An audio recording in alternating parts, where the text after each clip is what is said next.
Bonjour mon ban camarade et bienvenue dans cette vidéo là.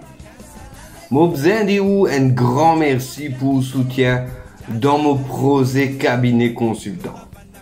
Moi besoin de aussi un bienvenue à tous ban nouveaux abonnés qui viennent rejoindre nos communautés. Aujourd'hui nous peut causer un petit l'intégration qu'on peut vivre dans un autre pays.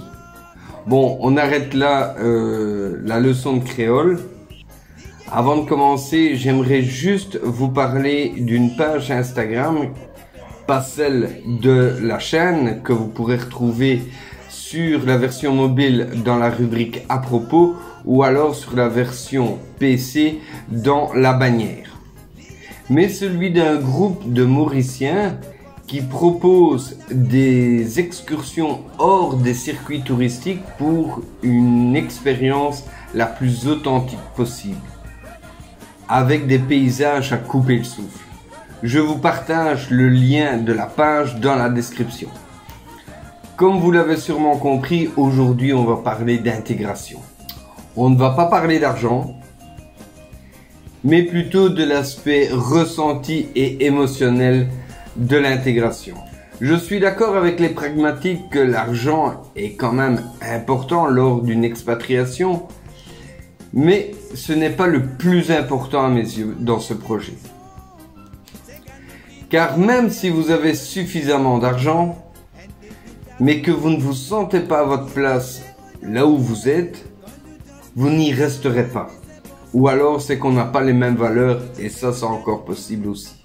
L'intégration pour moi, c'est faire partie d'un tout. On intègre une école, on intègre un groupe, on intègre un mot dans une phrase, on intègre un bout de code dans une page web. C'est pour ça qu'il faut être en face avec différents aspects de là où vous allez choisir de résider. Parce que ces différents aspects vont rythmer votre vie quotidienne. Donc si vous n'êtes pas en face avec ça, ça va vous poser un gros problème. Pour moi, personnellement, le plus important, c'est la bouffe. Après, on a les interactions sociales. Puis la langue. La langue. Comment? La langue. Oui. Et la culture. Chacun mettra ses thèmes dans l'ordre qu'il veut, il en rajoutera, il en retirera, chacun ses priorités. La nourriture. Ici à Maurice, on retrouve le poulet un petit peu partout. Que ce soit dans des burgers ou autres, on le retrouve partout. Pour la simple et bonne raison que Maurice est un pays multiconfessionnel. Et c'est la viande la plus adaptée pour tous et c'est aussi la moins chère. Et oui, les musulmans ne mangent pas de porc, les hindous ne mangent pas de bœuf. Vous me diriez, Richard, petit filou, et le mouton et l'agneau dans tout ça? Ben, comme je vous ai dit, le poulet est le moins cher. Mais ça ne veut pas dire qu'on ne retrouve pas du porc, du bœuf ou de l'agneau. Sinon, perso, j'aurais pas su le supporter. Un bon steak de bœuf. Une bonne côte de porc, malheureux. Je fais une chair de roi. Comme on dit ici, le roi pas mon cousin. En clair, on trouve tout type de viande chez les marchands.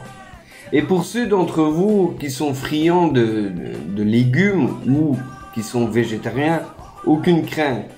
Ici, vous trouverez également votre bonheur, puisqu'il y a beaucoup de personnes, ou de familles carrément, qui sont végétariennes. Et vu comme j'ai grossi, j'ai pris presque 20 kilos en 6 ans, je pense qu'on peut dire que la cuisine mauricienne est très variée. Que ce soit à travers les types de dos, de curry, de riz frit ou bouilli, les biryani, etc., etc. Il y a vraiment de quoi faire.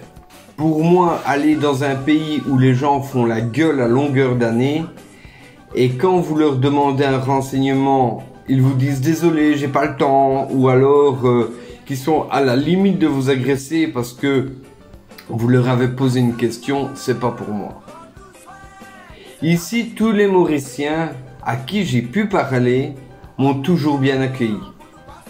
Que ce soit quand je demande un renseignement ou à un groupe que je ne connais pas, à qui je donne mon avis sur un sujet que je connais, dans ce dernier cas, ils ne vont pas se retourner en me disant ou en me faisant comprendre de quoi il se mêle ce gars.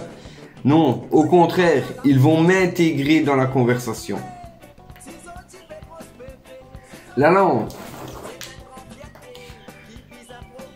Parler la langue du pays où vous résidez est pour moi une chose primordiale. Durant mon enfance, j'ai rencontré des gens qui étaient en Belgique depuis plus de 20 ans et qui savaient à peine demander leur chemin en français. Et je ne parle pas de personnes d'origine nord-africaine. Je parle de flamands. En règle générale, les camarades que j'ai eus durant ma scolarité, que ce soit des Algériens, des Marocains, des Tunisiens, des Turcs, parlaient tous aussi bien le français que moi. Maintenant, l'orthographe, je suis pas meilleur qu'eux. Alors, quand vous arrivez dans un pays, essayez de faire un maximum d'efforts pour en comprendre et en apprendre la langue. Ça montre aussi votre souhait d'intégration. Même si vous faites des erreurs de langage, ils trouveront ça mignon ou au pire, ils trouveront ça comique. Mais ils feront toujours l'effort d'essayer de vous comprendre. Et d'ailleurs, si un Mauricien m'a entendu faire cette présentation, je pense qu'il a dû bien rire parce que j'ai dû faire des boulettes pas possibles. Mais c'est pas grave puisque il m'a compris et c'est ça le principal. La culture. Il y a plusieurs facettes à la culture. On retrouve principalement la culture historique qui, ici à Maurice, peut expliquer certaines mentalités, certaines réactions dues au passé colonialiste. La culture générale, qui n'est pas forcément avec les mêmes références qu'en Europe. La culture musicale, qui a plusieurs influences, que ce soit tropicale, occidentale ou orientale. La culture d'entreprise, qui est très différente avec celle d'Europe. Ce qui explique que beaucoup de patrons européens viennent ici avec de l'argent, parfois beaucoup d'argent, pour lancer un business et là, catastrophe.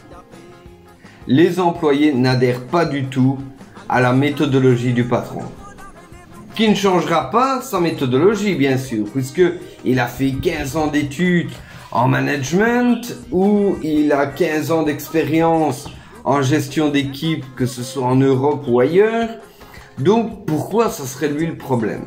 Et après, on s'étonne que des entreprises ont du mal de grandir, de croître et de se développer. La culture religieuse qui est très présente ici, que ce soit au niveau du catholicisme, de l'hindouisme ou de la religion musulmane. Il y a un autre facteur très important, et j'irais même plus central pour une bonne intégration. C'est vous. Les gens et la vie en général vous donnent ce que vous leur avez donné. Alors soyez ouverts d'esprit, souriants, à l'écoute de l'autre et surtout bienveillants. Ce qui permettra de montrer qui vous êtes en tant que représentant de votre culture d'origine. Si vous êtes un râleur, profiteur, arriviste et que vous vous croyez supérieur,